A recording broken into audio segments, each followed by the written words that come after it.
ఖమ్మం జిల్లా వైరా మండల గ్రామ పంచాయతీలో అపరిష్కృతంగా ఉన్న పెండింగ్ సమస్యలు వెంటనే పరిష్కరించాలని సిపిఎం పార్టీ ఆధ్వర్యంలో ధర్నా నిర్వహించారు. ఈ సందర్భంగా సిపిఎం పార్టీ జిల్లా నాయకులు బూకియా వీరభద్రం మాట్లాడుతూ గ్రామాలలో తాగునీటి సమస్య, పారిశుద్ధ్య సమస్యలు, పేదలకు ఇందిరమ్మ ఇళ్లు, వృద్ధులకు, వికలాంగులకు పెన్షన్లు అందజేయాలని డిమాండ్ చేశారు.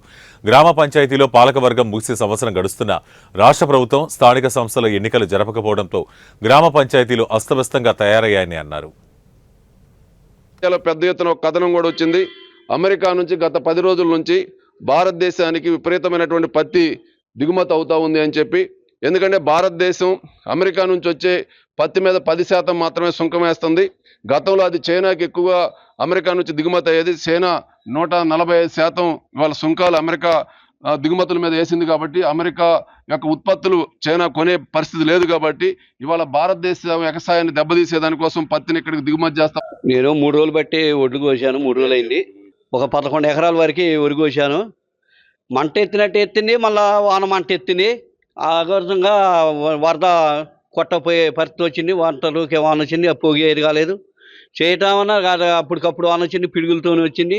మొత్తం పిడుగులు పడే ఇక్కడే దగ్గరలో పిడుగు పడుతుంది అంటున్నారు. కానీ మేము ఉండలేకపోయినాం, అసలు చెట్లోనే ఉండలేకపోయినాం. కానీ వరద మట్టికి కోసపోయింది.